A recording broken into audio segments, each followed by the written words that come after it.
Evangelho de Mateus. É o capítulo 1 do Evangelho de Mateus. Traz uns ensinamentos muito profundos. E até ontem eu estava meditando em algo junto com a diaconisa Aniel.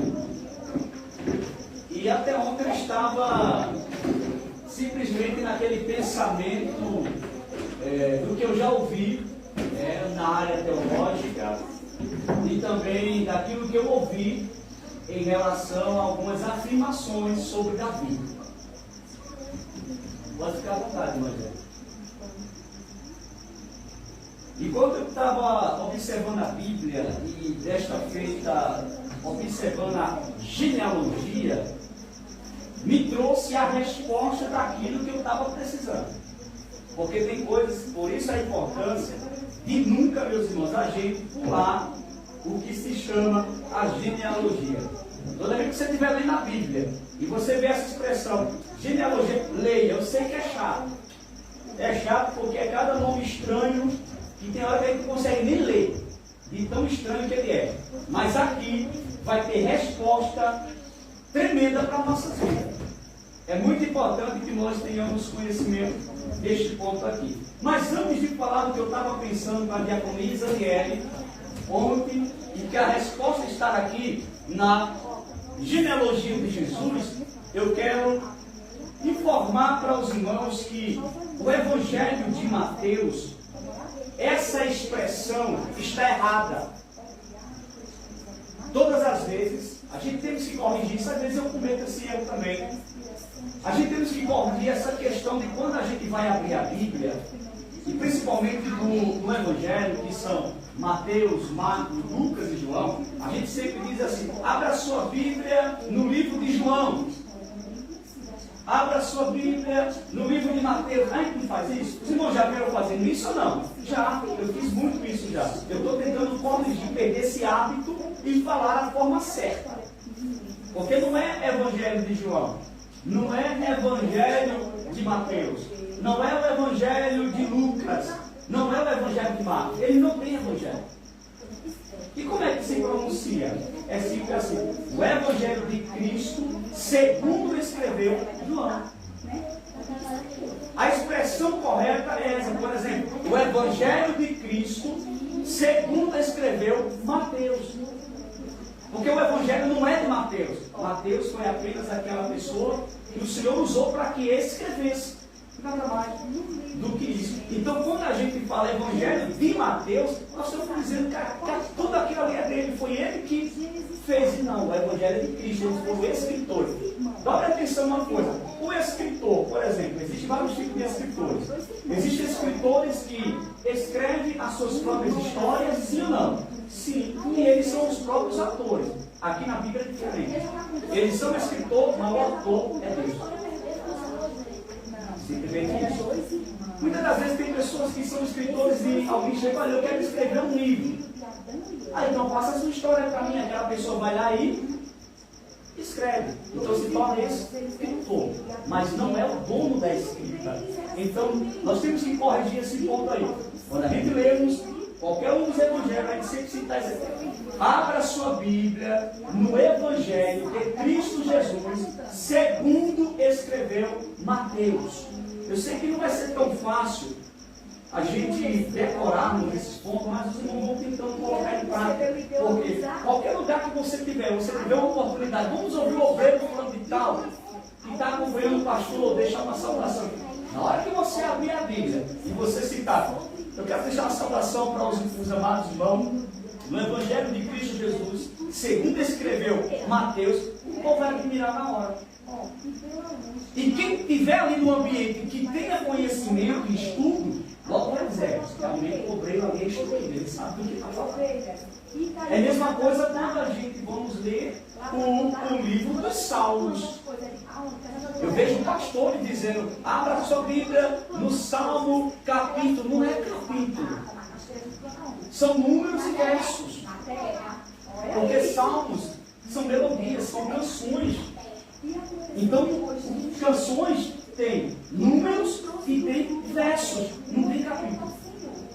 Você já viu um cantor dizendo, coloca aí o capítulo da faixa. Não existe isso. Né? Aí nós vamos, o cantor chegar e você não praça, solta aí o capítulo 3 do meu CD aí. Não existe isso. Porque são melodias. Então é muito bom. Mas é muito importante que a gente conheça esse ponto aqui. Irmão, vale também salientar para os irmãos. Aí você fala, gosta de salientar. O que é salientar? É expressão. Vale salientar para os irmãos que o Antigo Testamento não é velho, é antigo. A gente tem que colocar em prática isso. Nunca digo o Velho Testamento. O Velho Testamento. Ou nunca, não. Antigo Testamento e Novo Testamento. Antigo Testamento e Novo Testamento. Houve uma pausa dentro do período para começar a escrever-se o Novo Testamento.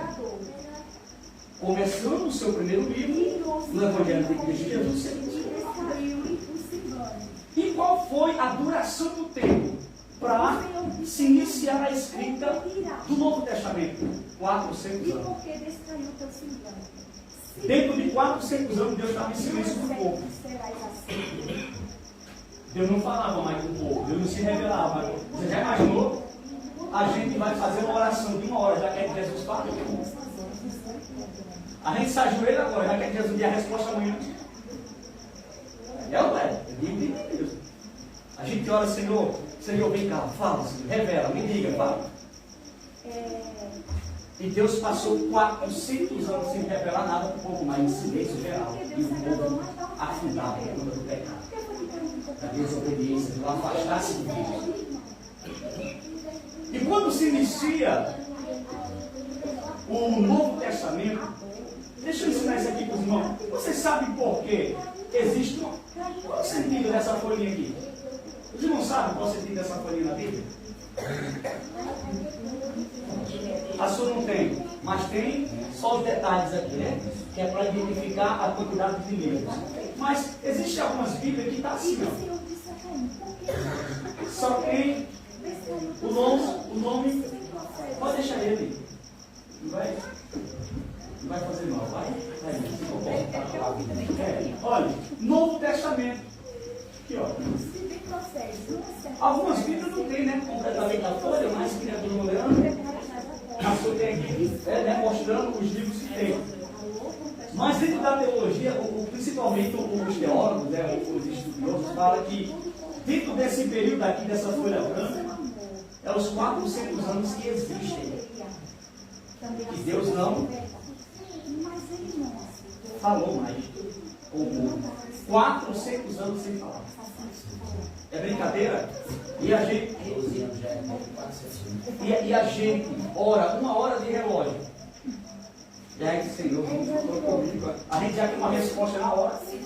Como fosse um SEDEX ou um fax. É interessante porque Deus passou 400 anos em silêncio com o povo. Em silêncio com o povo. E hoje a gente vai para a rede social. Está lá. Eita, meu Deus, estou vendo. Estou vendo. Eita, você que tem o número do CPF, não sei o quê. Olha, irmão, eu se dá no CPF, hackearam todos os meus dados.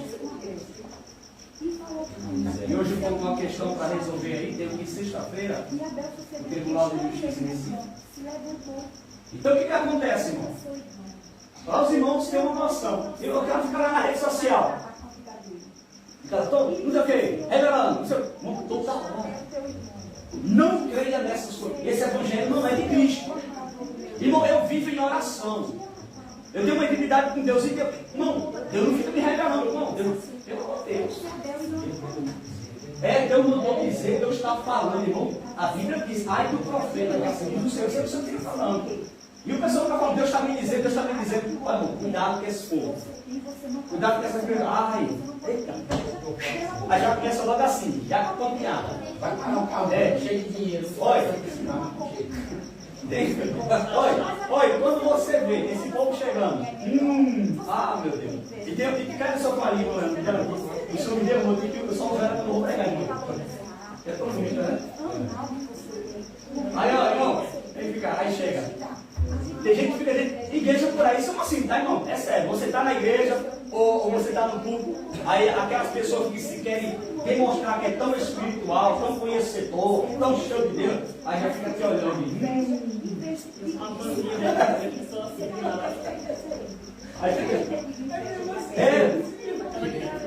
Aí fica.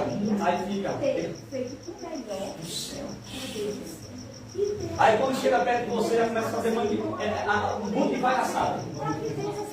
E começa não sei o quê. Aí fica, irmão, não existe isso. Arrepiei todinho. É frio ou tá com fé? Ai, meu Deus. Só.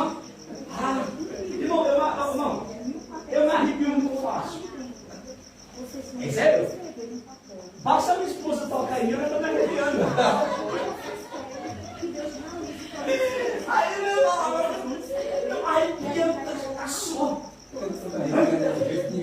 É um unção de Deus, irmão. Eu nunca vi unção, não tem base bíblica para dizer que a unção de Deus arrepia a cabeça de ninguém.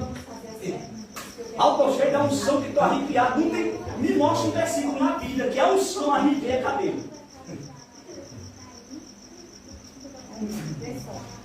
Então, meus irmãos, a gente tem um pastor.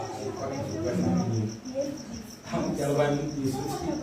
Comentou já com esses caras. Mas não existe, não. Tem cuidado, irmão. Primeiro, irmão, quando Deus dá uma profecia para alguém, uma mensagem profética. Eu já ensinei isso aqui, ensinei já lá em Belém. Deus dá uma mensagem profética para me entregar para alguém. Eu não preciso. Vai!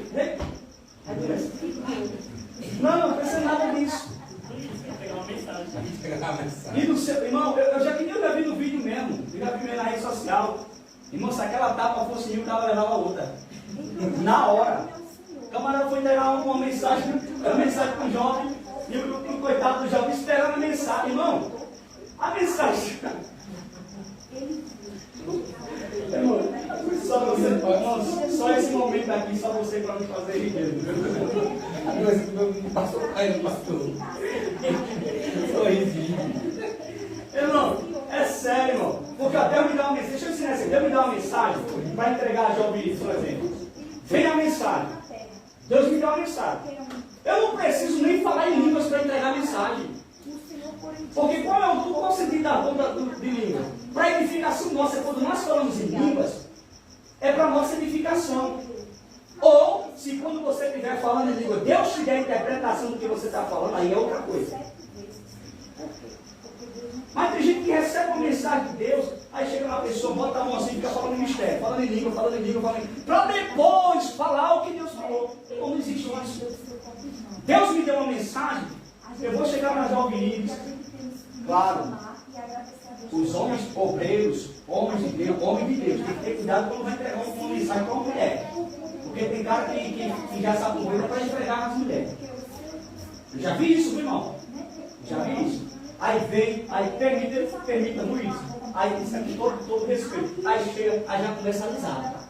Aí puxa a cabeça da pessoa, da mulher, assim, aí fica. Irmão, encosta mesmo e não sei o que. Aí pega, Aí pronto, aí a mensagem que foi vinda do céu, agora trouxe um resultado de carnalidade. Então a gente tem que ter cuidado, irmão. Por exemplo, eu vou entregar uma mensagem para o irmão, tem que agarrar ela. Não, vou chegar aqui, ou bota a mão no ombro da pessoa, ou tranquilamente chega assim, ó, sem fazer isso aqui, ó. Né? Você não vai cá, irmão. Entendeu? Normal, bota a mão no ombro assim. Irmão, Deus mandou te dizer. Deus mandou me dizer assim. E acabou. Olha, estamos liberados. É dessa forma, varão. Chega na porta. Tem irmãos também que é assim, que se profetiza, não sei o que. Aí aproveita, vê o jogo, algum irmão, aí já fica se enfregando no homem, rapaz. Não, tá bom. E acabou, bota pro seu lugar e se senta. Mas tem gente que recebe uma mensagem, aí já começa lá da porta. Ai, Deus! E se troncha para lá, vai cara feia. Irmão, eu já vi pessoas vindo entregar mensagem para a pessoa, parece que está endemoniado. Aí cara feio fica. Parece que é endemoniado, mano. Pastor, acho que uma pessoa já perguntei isso a você, eu vou perguntar de novo. Aquele pouco que a gente. Eu vi uma senhora lá que eu terminei o culto dele. E com aquela voz assim, isso é normal. E ela viu a mão e não caiu. Olha, irmão, Eu estava assim. Ela não parou. olha, irmão, eu não vou dizer, eu acho que sincero, não. Eu não vou dizer assim, olha, tem momento, olha, tem momento na nossa vida. Deixa eu pode dizer aqui, para aí não generalizar. Caiu, é porque o senhor estava ali. Primeiro ela caiu. Aí, misericórdia. Olha, para a gente não generalizar e a gente correr risco de dizer que aqui coisas de Deus são mundiais, a gente tem que dar isso. Mas o que acontece? Existem momentos na nossa vida, já aconteceu na minha vida mesmo. Tá? Existe um momento que a glória de Deus foi tão grande na minha vida que eu, irmão, eu bati o palmo, eu dava cada capaz de chegar no telhado. Agora consciente. Eu sei que eu estava batendo palma, eu sei que eu estava pulando. Agora esse negócio de você chegar, você quer identificar se uma coisa é de Deus ou não, um dos primeiros pontos, tem que ter conhecimento bíblico. Segundo, intimidade com Deus e discernimento de espírito. Terceiro ponto, aquela pessoa não pode perder a consciência. Como é que Deus me diz assim?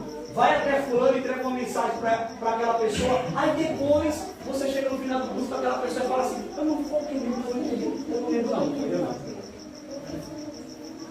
Porque quando é Deus, ninguém perde consciência. Se uma pessoa pula, está consciente, tudo bem. Está pulando porque quer pular. Também não vamos dizer que é eita, poder, não. É a emoção mesmo que você recebe de Deus.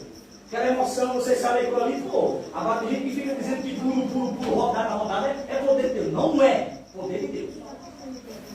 Pulo, salto, rodopiada, não é o poder de Deus. É a emoção daquilo que a gente não recebe. Estamos recebendo aquela. É que uma criança, irmão. Ela está em casa, e a criança chega com um presente. Ai, meu Deus, obrigado, pai. É desse jeito. Né? Já começa a pular. Não é pecado. Não está errado. Então, passou um pouco em roda aqui, ficou bem. Isso aí fica olhando, a gente fica bem. Então, irmãos, a gente tem que ter cuidado. Porque nós vivemos uma coisa séria. Irmão, é muito outra coisa. Eu vou voltar para aqui, mas é muito importante eu falar isso para os irmãos. A gente tem que ter muito cuidado. Esse negócio, irmão, de você ir, rapaz, a irmã fulano de tal é poder. Rapaz, o varão ali, aquele varão que prega, que mensagem, aquele homem é usado por Deus. É não sei o que, Eu vou lá na casa dele atrás de uma resposta de Deus. Eu vou lá na casa dela atrás. Você vai ser enganado. Você vai se enganar. Eu conheço muitas pessoas hoje que estão desviadas da igreja, afastadas da igreja, porque pessoas se diziam que Deus estava falando, Deus estava falando nada. E hoje estão no mundo caído aí. Irmão, quer resposta de Deus? Leia a Bíblia. Quer resposta de Deus? Ore. O véu foi rasgado, meu irmão. Você tem acesso de falar com Deus e Deus te revelar um sonho, você orando ali no quarto, o Espírito de Deus falar no teu ouvido. Você pode, você tem acesso hoje. Então é muito importante você ter. Aí tem que falar, uma coisa, eu nunca vi isso. Que é isso, cara? Olha, eu nunca vi isso. Tem pessoas que falam, meu Deus, irmão, Deus mandou eu vir aqui. Para o Senhor ler o capítulo tal. Irmão, eu já li a Bíblia de Gênesis Apocalipse. Eu não preciso que ninguém venha mandar ler Bíblia. Eu leio todinho. Deus, eu não creio nessas coisas.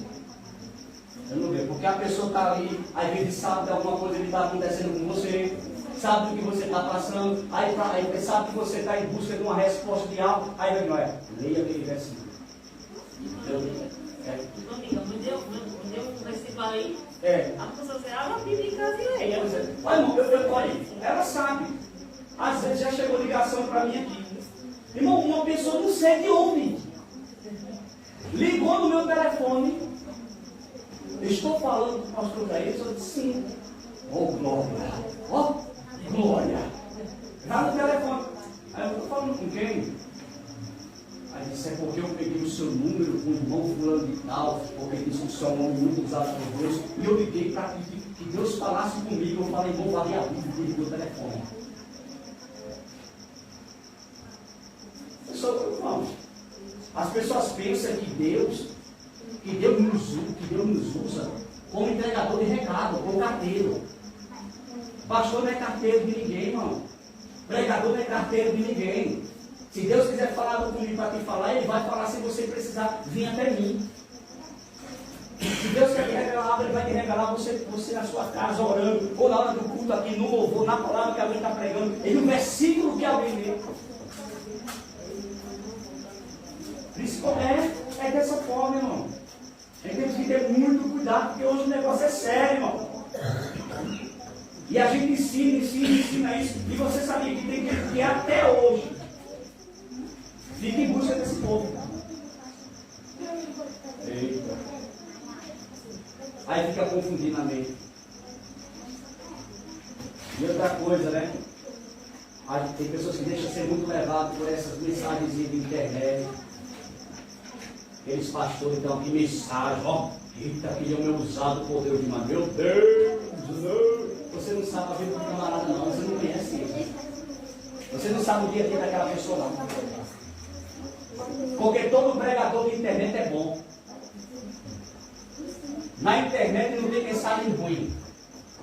Na internet os caras são top de linha. Eu quero ver o seu dia a dia, na sua casa, na sua família, na rua, onde mora. Quero ver o que está acontecendo ali. E você não vê. Porque na internet o cara está se apresentando ali, irmão. Pregando uma mensagem bonita, cheia, e aquela coisa, o povo chorando, se alegrando. Você sabe o dia a dia daquela pessoa? Você sabe como está aquela vida daquela pessoa? Irmão, não tem ninguém perfeito. Eu não sou perfeito. Eu cometo falhas. E peço que Deus me perdoe sempre pelas minhas falhas. Mas as pessoas querem se espelhar em pregadores de internet, em cantores de internet, em pessoas que você não conhece o dia a dia da pessoa, no cuidado. Você não sabe quem é aquela pessoa, não. Quantas pessoas eu me decepcionei, eu tinha como grandes pregadores, e hoje além de ver tantas mensagens que eu ouvi, tantas mensagens que eu assisti no YouTube, até na TV, aquela pessoa pregando ali no Congresso dos Gideões mesmo, e eu chorava em casa assistindo, irmão, e o cara estava pregando drogado. O cara estava pregando cheio de cocaína, irmão. Por isso que a Bíblia diz: acautelado que ninguém vos engane. Mas muitos virão. E a Bíblia diz que pode enganar até os escolhidos. Até nós que somos escolhidos podemos ser enganados por esses camaradas. Nunca tome como exemplo para a sua vida de crente uma pessoa que você não conhece na internet. Nunca tome como isso, irmão.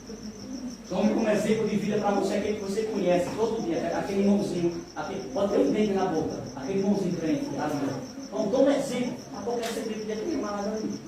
Aquele irmãozinho crente, outro irmãozinho crente, um pouquinho. Toma aí, olha esse cara da internet, esses cantores da internet, que a gente vê, todo dia é uma desgraceira acontecendo, todo dia é um escândalo. Pessoas que estavam aí na mídia, se escondendo detrás de terno, de gravata, cantando que é uma bênção, mas no homossexualismo. Fazendo coisas erradas. Não olhe para a internet, mãe, e fique, ah, meu Deus, não, esqueça. Quer ouvir? Ouça. Sabe a quem você está ouvindo na internet? Para aquela mensagem que aquela pessoa esteja me pregando, ensinando, não confunda sua mente. Porque tem muita pessoa que eu vejo na internet que muitos dos irmãos que não leem muita Bíblia, se ouvir, se confundem. 400 anos. Deus em silêncio com o povo. Ó, 400 anos. E quando nós observamos o Evangelho de Cristo Jesus, segundo escreveu Mateus, o versículo de número 1, quem vai ler para mim? Leia aí, filha, por favor. Vamos lá. Livro da geração de Jesus Cristo, filho de Davi, filho de Abraão. Continue. Abraão gerou a Isaac. Sim. Isaac gerou a Jacó. Sim. E Jacó gerou a Judá e a seus irmãos. E Judá gerou de Tamar a Pérez e a Zerá. Pérez gerou a Esrom. E Esrom gerou a Arão. E Arão gerou a Aminadab. E Aminadab gerou a Naasson. E Naasson gerou a Salmão. E Salmão gerou de Raabe, e Boaz gerou de Ruth a Obed. Obed gerou a Jessé. No caso, quem é o pai de Jessé? Obed. Dobra atenção, irmão. Obed é o que? Pai de Jessé. Irmãos, existem salmos que Davi fala assim: em pecado me concedeu a minha mãe. Existem muitas mensagens, principalmente no YouTube, em todos os lugares, pessoas afirmando que Davi foi fruto de um adultério.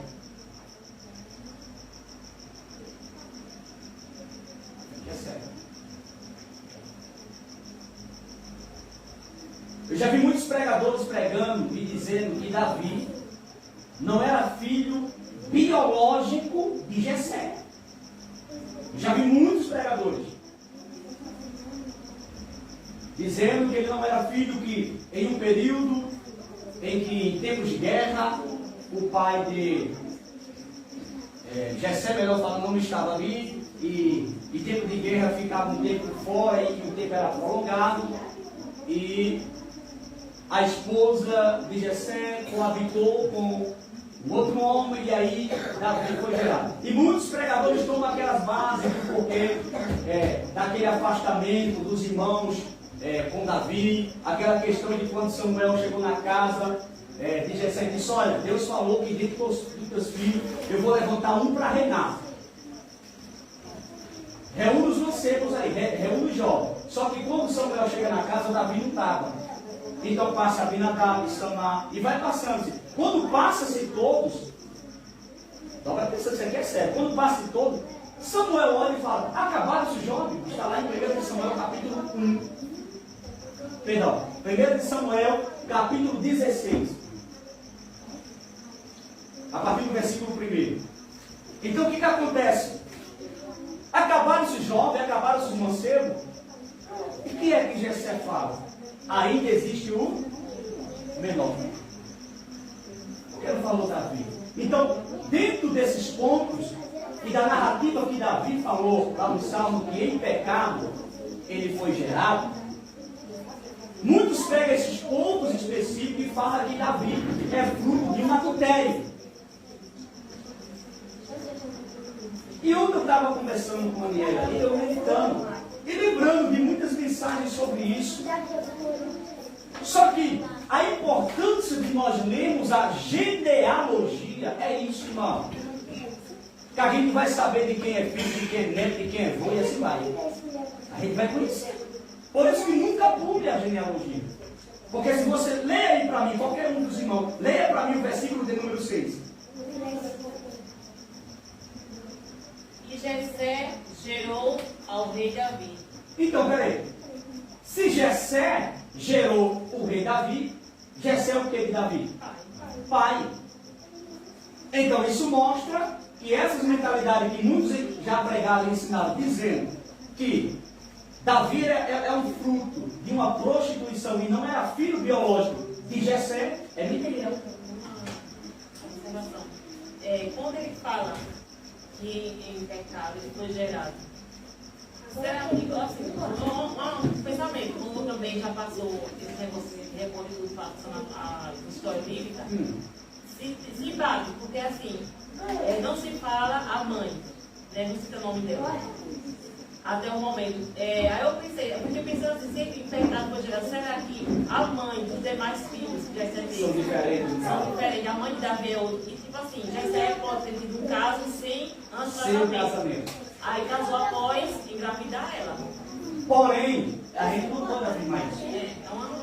Isso é uma suposição. A gente não pode afirmar isso. Mas o que eu estou querendo informar para os irmãos é que eu já vi muitas pessoas dizer que Jessé não era pai biológico de Davi. Isso é um erro. Porque a própria Bíblia mostra. Porque aquilo que a Bíblia não mostra, eu não posso afirmar. Aquilo que a Bíblia não revela, eu não posso afirmar. Eu vou dizer que a Bíblia, por exemplo, é uma suposição. Pode ter acontecido o que a diaconisa Neto falou, mas eu não posso confirmar. Nós não podemos confirmar, porque não está na Bíblia. Então, dentro dessas suposições, o que que acontece? Erros gravíssimos. Eu desafio. É uma suposição, mas não Porque você pode usar sim suposições, mas você não pode afirmar. E eu já vi muitos afirmando que Jessé não era pai biológico de Davi. É um problema isso aí. A pessoa pregar dessa forma, porque vai contradizer o que está no versículo 6. Jessé gerou ao rei Davi.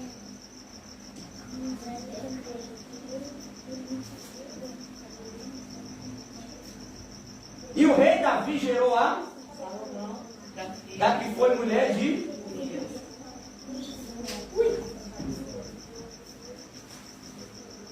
Irmão, todo ser humano está apto a falhar. Todo ser humano está apto a erros. Você falhou, peça perdão, misericórdia de Deus vai te perdoar. Lute para não cometer mais erro. Não. Eu olho para Davi, um homem que tinha de tudo: palácio, riqueza, ouro, prata, valentes ao seu dispor para lutar por ele, uma nação que ele reinava, um povo escolhido por Deus, Davi levantado por Deus, tinha mulher de boia.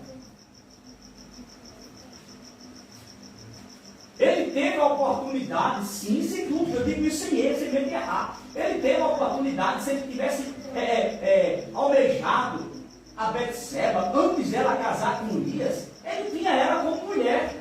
Porque ele era rei, ao que ele mudasse o olho, dizia: é você mesmo que acabou. E qual era a mulher naquela época que não queria ser esposa do rei? Todas as mulheres queriam ser esposa do rei, então ele tinha. Irmão, com tanta mulher, fora as concubinas que tinha, mulheres bonitas, mulheres belas. Mas o problema, irmão, é esse. É que o pecado, ele não coloca na tua mente que você já tem tudo. O pecado coloca na tua mente sempre uma necessidade. Você tem tudo. Mas o pecado coloca nos teus olhos, na tua mente, que você ainda precisa de mais. Entendeu? Fora as concubinas. Ou seja, mulher de boia. Aí então o que acontece? Irmãos, ele ainda vai olhar para a mulher de Urias. A única que cabra sem vergonha, irmão. Aí a gente fala de Davi lutou com Golias, Davi, e não sei o que, matou milhares, Davi, matou urso, leão. Mesmo Davi sendo um homem de Deus, mesmo Davi sendo um homem segundo o coração, o único que a Bíblia relata, segundo o coração de Deus, ele caiu em adultério e pecou.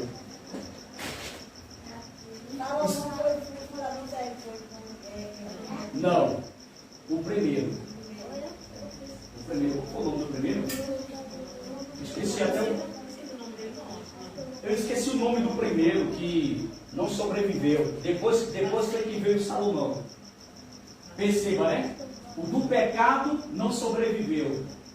Agora o outro, que foi Salomão, sobreviveu porque aí ele já tinha confessado o seu pecado e já estava legalizado, já tinha tomado ela como esposa. Até isso Deus trabalhou. Então o que acontece, irmão? Tinha nem tudo, mas ainda foi olhar, irmão, para uma única. Então, Davi tem uma falha. E ele levou para o túmulo isso. Davi perdeu a salvação? Não. Deus perdoou Davi? Perdoou. Mas isso traz uma lição para a gente, principalmente para a gente hoje, que ninguém, irmão, está livre de quedas. Que ninguém está livre de se arruinar. Por isso que Deus permitiu que tivesse escrito aqui. Que mesmo Davi sendo um homem segundo o coração de Deus, ele falhou. É Deus dizendo, cuidado. Porque não é você não ter que você vai pecar. Mesmo você tendo tudo, você ainda peca. Mesmo você tendo de tudo, você ainda é apto a pecar. Você me clama aqui. Ah, o jovem se arruinou, a jovem se arruinou porque é solteira. Mas homem casado, mulher casada também se arruina, cai em adultério. Davi tinha mulher de boia, caiu em adultério. Porque, irmão, o pecado, ele não está preocupado com o que você tem. Ele quer colocar na sua mente que você precisa fazer mais. E o mais que o pecado quer colocar na sua mente é aquilo que é proibido. Porque o pecado nunca vai colocar na tua mente aquilo que é favorável. Você já viu isso? Porque pecado é pecado. Então o pecado, ele nunca vai dizer, faça isso porque é bom para você. Não. Pastor, O pecado, 2 minutos, o pecado, ele sempre vai mostrar para você que você está precisando de mais, mesmo que você já tenha. É a mesma coisa, irmão. Ó, eu estou morrendo de sede. Morrendo de sede. Certo? Aí eu pego um pouco de água. Ó, refrescou. Resolveu. Mas o pecado vai dizer para mim que você tem que beber mais outro. Mas eu já estou satisfeito. Eu já me saciei. Eu estou bem. Ao pecado, fazer você bem. É a mesma coisa, tenhamos cuidado, irmão. Isso agora serve para casais. Nós temos cuidado. Aí temos a nossa esposa, você tem o seu marido. Você tem o seu dia maravilhoso, tem a sua intimidade com sua esposa, com o seu marido. E de repente o diabo bota alguém na sua frente. Aí o pecado vai dizer, ó, olha para ali que fel. Olha para ali que coisa linda. Olha para ali. Mas você já tem uma esposa em casa. Mas você já tem seu marido em casa. Mas o pecado, ele vai fazer com que você olhe e deseje aquilo que você já tem em casa. Porque o ponto primordial do pecado é isso, irmão. É fazer com que você deseje aquilo que você já tem em casa. Aquilo que você tem na mão. Aquilo que Deus já te deu. Pode falar, irmão. todo pecado é igual. Sim, não pode dizer. Diga assim, tipo, minha mãe. Né? E para um homem trair uma mulher não é feio. Feia é uma mulher trair um homem. Mãe, todo pecado é igual. Tá no mesmo, Não tem nada a ver. É uma coisa só. Se uma segunda Bíblia, ó, isso aqui é muito Porque a gente ser humano aqui na terra, como a gente somos homem, aí para o homem isso é uma honra, trair a mulher. Para um homem, isso é uma honra. Aí o pessoal já tem isso para mim é diabólica lá fora. Isso, a mente diabólica lá fora, entendeu? Tem que ter a mente de Cristo, não. Não, estou dizendo que tem a mente suja, cara. Aí não, aí, vamos supor, aí o cara trai a mulher, aí perdoa, a mulher perdoa. Se a mulher trair o cara, aí a família já diz, não perdoe. Todo mundo está falheiros. Todo mundo. Na antiga aliança, quando era pegado dois em adultério, porque, irmão, o adultério, ele para ser adultério, tem que ser consumado. O adultério, ele tem que ser consumado. Pode ir, Marcelo. Ô, meu querido, isso é hora. Agora, isso é muito importante.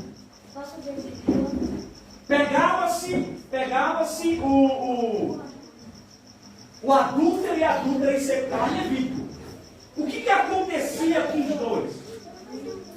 O que é que acontecia com os dois? Quem sabe dizer? Morriam apedrejados. E outra, e a Bíblia diz que não morria somente um. Tinha que morrer os dois. Por quê? Porque o pecado, o adultério, ele é consumido. Ele só é adultério quando ele é consumido. Quando você se realiza, quando você se satisfaz. Deixa eu ver se eu encontro um versículo aqui. Mas enquanto isso eu vou falando para os irmãos. Porque isso é muito importante que a gente tenhamos, irmão, conhecimento. Olha aqui, Levítico capítulo 20, abra aí, irmão, nós estamos em um culto de ensinamento. Levítico capítulo 20. Capítulo 20. Aí, antes de você ler esse versículo, irmão, eu falou algo interessante, pessoal. No capítulo 10 de João, é pegada uma mulher em ato de ato, levada até Jesus. A tendência do povo, porque aquela mulher adulterou, foi o que, irmão Leandro? Dizer, ela tem que morrer. Está lá no capítulo 10 de João. Mata ela porque ela adulterou. E o adúltero lá do meio com a pedra na mão. O povo estava acusando. E o que foi que Jesus fez? O que foi que Jesus fez?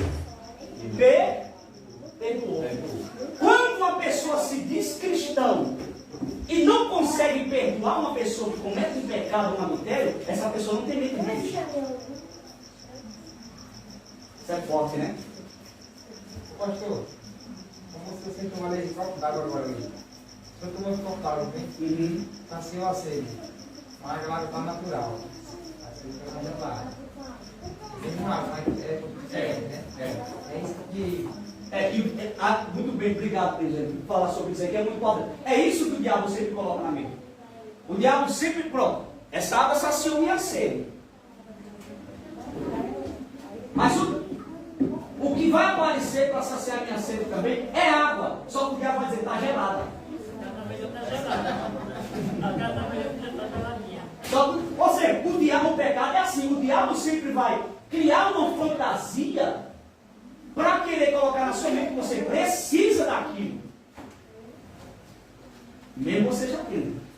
Mas ele quer fantasiar para querer lhe atrair, para querer chamar a sua atenção. Para querer lhe prender. Não, você, olha, é diferente. E não é tudo água. Não deixa de ser água. E a finalidade da água é matar a sede. Gelada, fria, quente, mata a sede ou não mata? Mata. Porém, o diabo coloca na mente o quê? Está gelado, vai lá. Então, o que tem o Levítico? Irmão, veja só. Olhe para mim, por favor, veja só. Alguém falhou? Alguém pecou? Jesus dá um ensinamento. Jesus olha para a Bíblia e fala, aquele que não tem pecado, capítulo 10 de João, aquele que não tem pecado, que atira a primeira? Todo mundo pediu no chão e vazou na biqueira. O apóstolo Paulo vai dizer assim, Molando, que nós temos que ter a mente de Cristo. E o que é a mente de Cristo? É uma mente compreensiva, é uma mente de perdão, é uma mente de comunhão, é uma mente de união. Tudo tem na Bíblia, só basta a gente aprender. Leia para mim, por favor, o capítulo 20 de Levítico e o versículo de número 10. Também um homem que adulterou com a mulher de outro, havendo adulterado com a mulher do seu próximo, certamente morrerá o adúltero e a adúltera. Ou seja, os dois. Por quê? Dobra atenção. Porque na antiga aliança, o pecado de adultério era a morte, a sentença era a morte, não era outra coisa não. Tinha que morrer. Só que na dispensação da graça, sabe o que Jesus olha? Jesus diz para uma mulher que pela antiga aliança ela teria que morrer. Ela tem que morrer.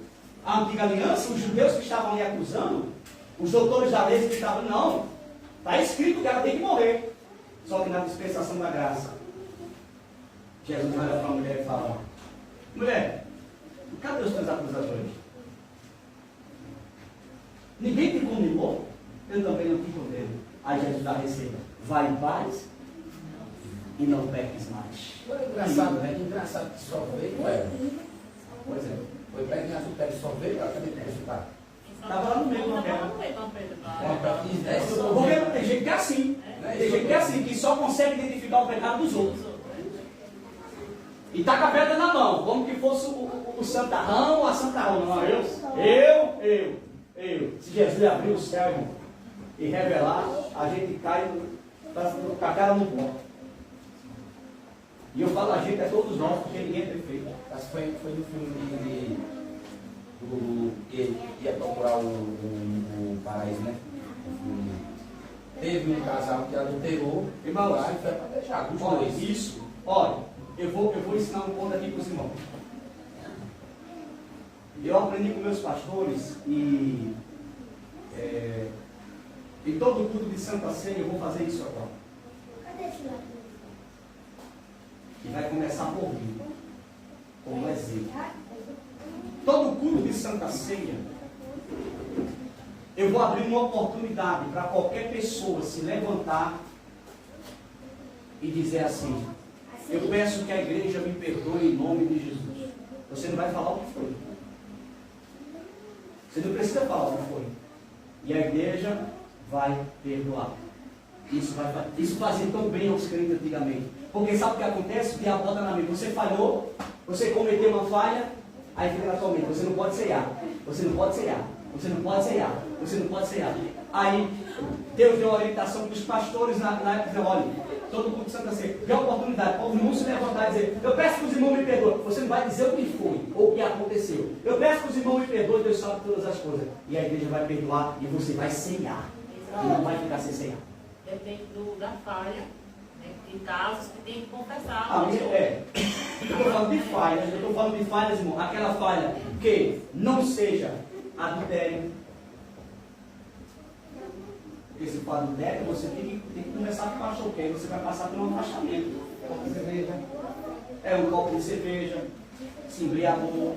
O pastor, parece que é uma coisa. Foi reborado no São João. Quando eu morava no carnaval. Quando eu morava com a minha mãe,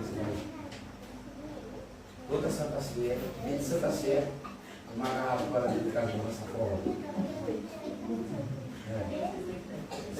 Quando não era tempo, não era rapaz, não faz isso não. Rapaz, não faz isso não, porque hoje é Santa Ceia. Por exemplo, eu vou tomar ceia. Por exemplo, irmão, a gente vai abrir essa oportunidade, porque existem vários tipos de falha na vida do ser humano. Porque a gente falha, irmão, 24 horas por dia. Então, existem ocasiões que o próprio Espírito de Deus vai bater na sua consciência. Você precisa conversar com o pastor. Você adulterou, você bebeu, você foi pular carnaval. Aí você vai ter, porque vai ter que ter um afastamento.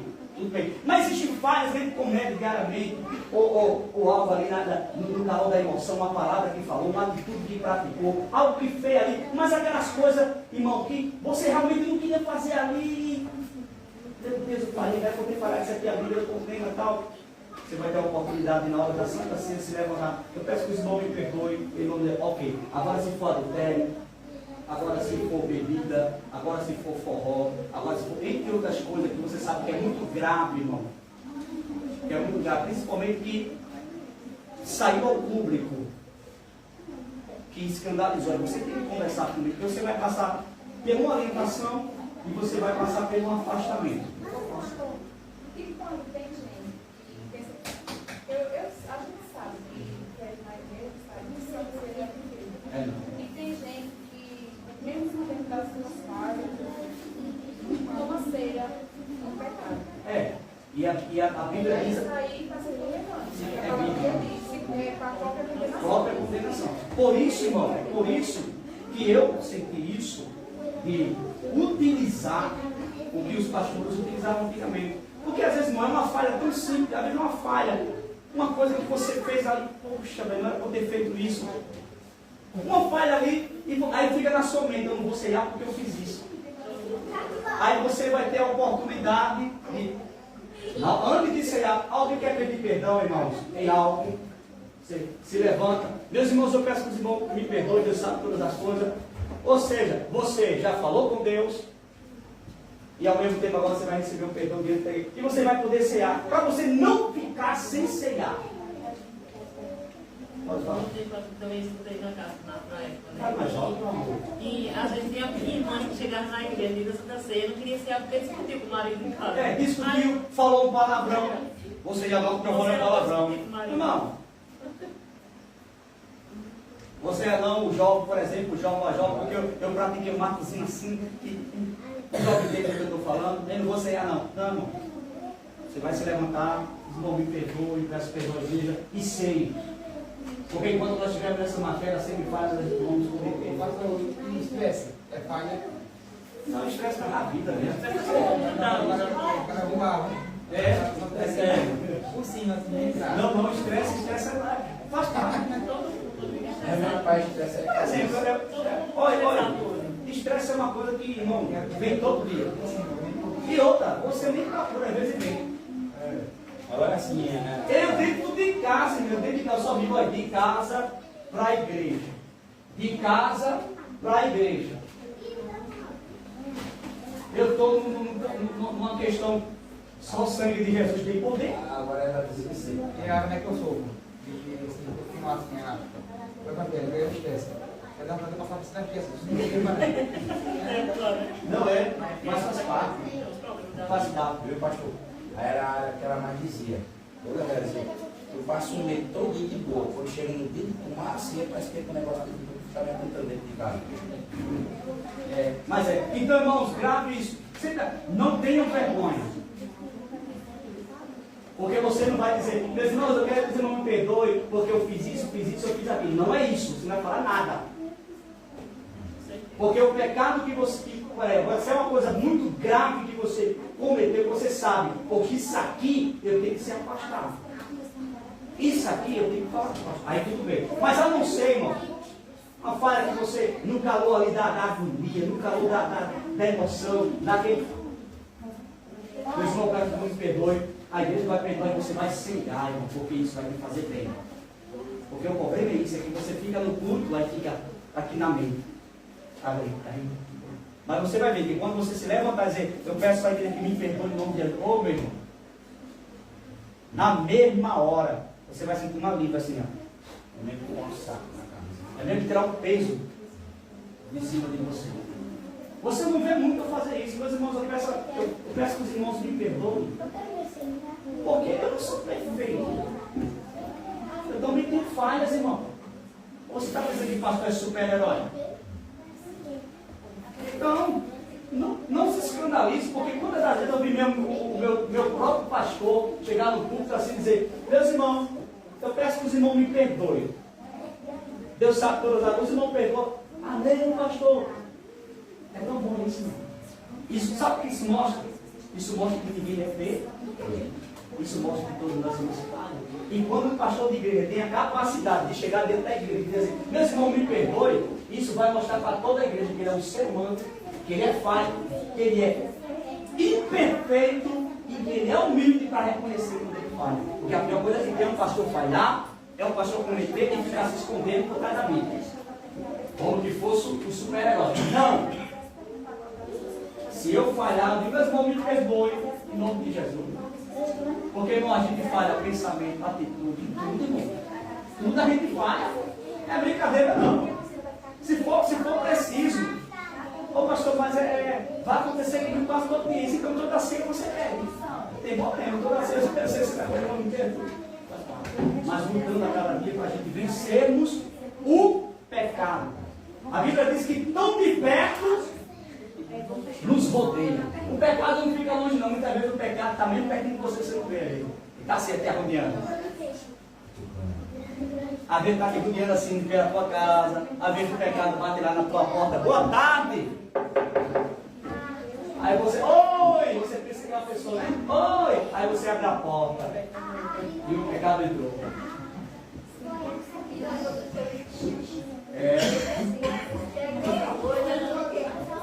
Pois é. Se der, entendeu, meus irmãos? A gente tem que ter muito cuidado. Então, meus irmãos, eu encerro aqui. Olha aqui para mim. Eu encerro para dizer a importância da gente conhecer sobre isso. O Evangelho segundo Mateus começa com a genealogia de Jesus. Eu estou lendo aqui o que está escrito. De Jesus Cristo, o qual retrata a linhagem ancestral de Jesus, pela linha paterna, a de José. Segundo o costume judaico, dá atenção para isso aqui. Segundo o costume judaico, não está aí na sua Bíblia escrito, não. Isso aqui está no rodapé da minha Bíblia. Isso aqui é estudo. Olha só. Segundo o costume judaico, José não era o pai biológico de Jesus. Vocês concordam sim ou não? Que José não era pai de Jesus. Vocês concordam sim ou não? Por isso que na cultura judaica, aí ele vem e fala assim, o pai de Jesus, José, né? Tudo bem, mas José não é pai de Jesus. Mas Jesus é pai de José.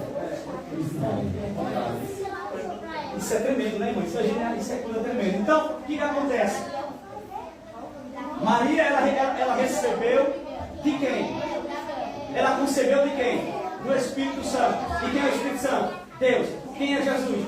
Deus. Quem é Deus? Deus. Divindade, é divindade. Isso é muito lindo. Então, na matéria humana, agora dá uma atenção para aprender isso. Na matéria humana, corpo humano.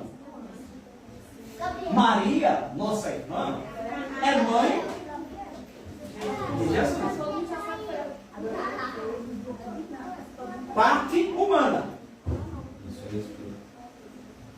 Espiritual, Maria é filha de Jesus. Lindo, não é, irmão? Vai entender, né, a profundidade da palavra de Deus, né?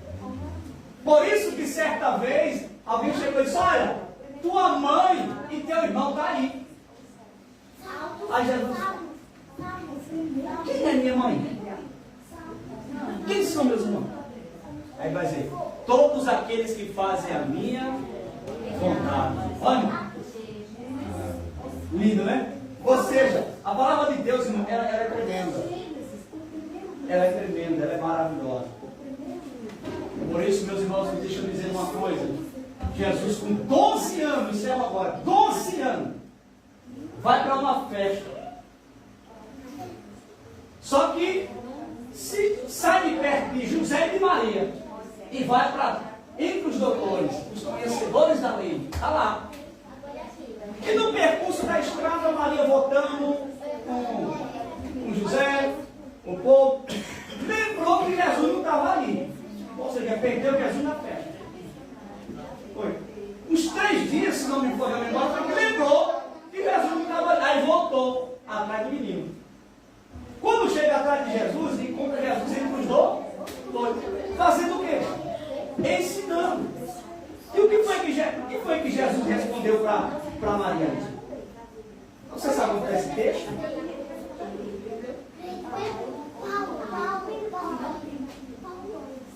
Isso é muito importante que a gente tenha conhecimento, irmão. Você encontrou onde? Jesus com 12 anos. Quem achou aí? Eu vou deixar. Eu tenho 5 minutos aí. Eu não vou dar assim também bolo de chocolate para esse irmão, né? Vamos abrir a Bíblia, vamos ver aí. Quem acha? E aí, goleiro? Aí você tem uma dificuldade. Poxa, eu não sei onde é que está. Bota aqui no Google, Gilvantes. Pergunta aqui onde é o capítulo. Eu não sei onde está, tá, irmão? Porque eu estou ajudando os irmãos. Coloca aqui no Google, onde é que está o capítulo que Jesus estava entre os doutores com 12 anos? Você está perto, meu filho? Você está pertinho aí. Está pertinho aí. Qual é o capítulo? E eu vou querer que vocês leiam. Muitas das vezes, irmão, quando eu estou lendo a Bíblia, olha aqui para mim, muitas vezes quando eu estou lendo a Bíblia, tem hora que é tanta informação na minha mente, que eu falo, meu Deus, estava nesse texto, eu vou lá no Google, rapidinho, onde que Jesus, qual o capítulo bíblico que Jesus mostra onde Jesus estava entre os doutores, com 12 anos? Na cultura judaica, você tem quantos anos? 12 anos, ó. Na cultura judaica, Cícero e Mariano, nosso irmão, na cultura judaica, com 12 anos, já era considerado uma pessoa que respondia por si mesma. Na cultura judaica. No nosso tempo, não. É depois de 18. E aí, João? Lucas capítulo quanto? Capítulo 2, versículo quanto? Vamos lá. Cadê o povo da Bíblia? Olha isso. Senhor? Ela vai procurar um. Sim.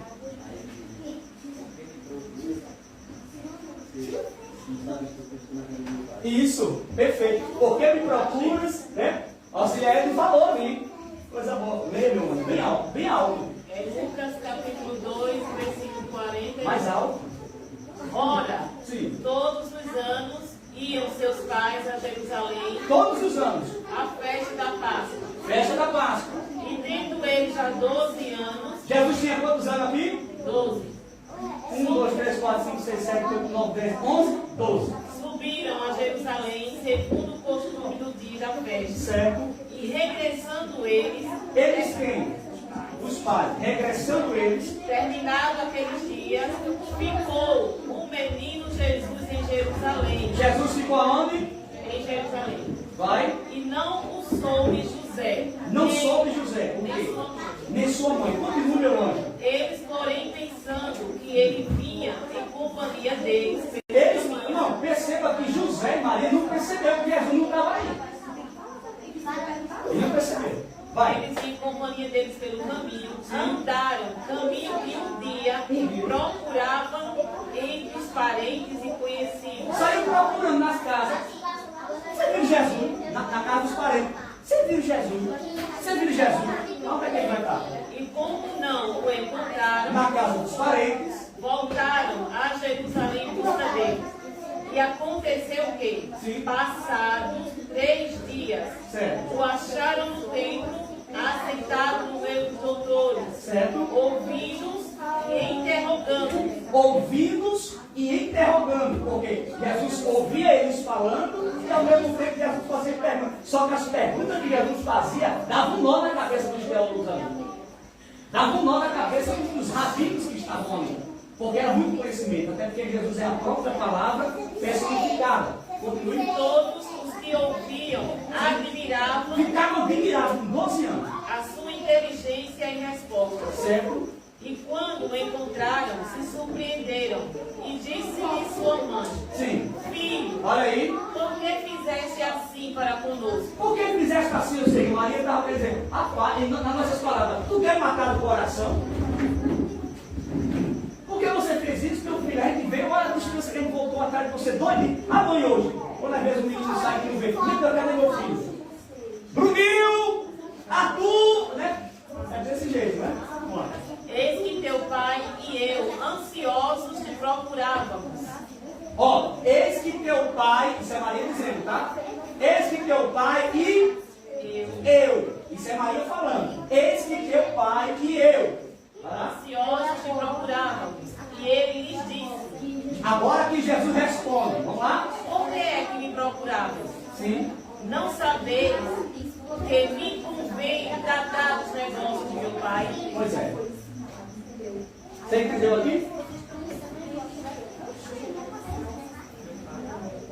Maria, eu e teu pai, e procurávamos ansiosos. Ele fala, o quê? Vai responder Jesus? Por que é que me procuráveis? Sim. Não sabeis que me convém tratar dos negócios de meu pai?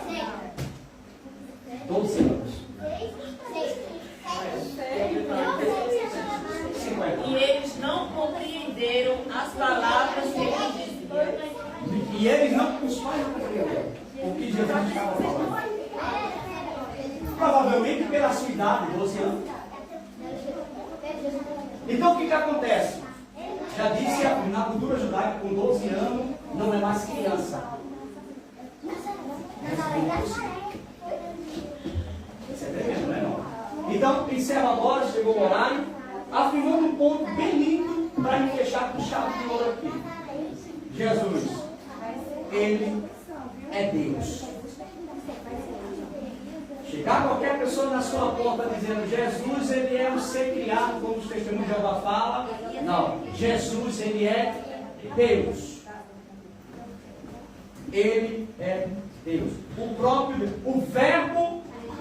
Leia para mim João. Porque se alguém chegar na sua porta e dizer que Jesus não é Deus, você vai ler esse versículo aí. Evangelho de Cristo Jesus, segundo escreveu João, capítulo 1. Será que eu estou certo desse versículo? Deixa eu ver se é isso mesmo. É tanta informação na minha cabeça, e esses dias a minha mente está mil por um. Mas é isso mesmo. Capítulo 1. Ok. Alguém com texto já vai chegar só pode falar, ó. Você sabia que Jesus, ele não é Deus? Se você não tiver conhecimento bíblico, você vai pegar a vassoura. Se tiver um pouco de café, joga nele. Você está dizendo que Jesus não é Deus? Rapaz, que café é essa? Você vai ligar na ignorância. Que nem eu conheci certo irmão na Belém, que ele não tem leitura, sei lá, uma pessoa bem leiga. Né? Mas vou dizer uma coisa para você. Meu avô não tem leitura. Mas pensa, ó, um crânio, Cícero. Quando chegou na casa desse irmão, você disse, tem no Jeová. Boa tarde, boa tarde. Você sabia que Jesus não é Deus? Ele disse, fale de novo. Fale de novo. Você quer dizer que Jesus não é Deus, rapaz? Sabe minha porta? Posso ir aqui. Quando chegou na porta do meu avô, você sabia que Jesus não é Deus? Aí meu avô disse, ele é Deus. Ele me salvou. Ele me libertou. E você vai ver que ele é Deus. Vamos? No princípio era o verbo. Quem era o verbo aqui? Quem era o verbo? Jesus, digo, o verbo é Jesus. No princípio era o verbo. Quem era esse verbo? Jesus. E o verbo estava com Deus. E o verbo, que é Jesus, era Deus. Ó, acabou. Quer mais o quê? Para casa, né, irmão? Vamos orar? Pronto. Meus irmãos, ô filha, termina essa live aí, por favor. Oi. Termina essa live. Que eu preciso falar com os irmãos aqui rapidinho. Irmãos, é 5 minutinhos. Pode sentar, senta os irmãos, sentem.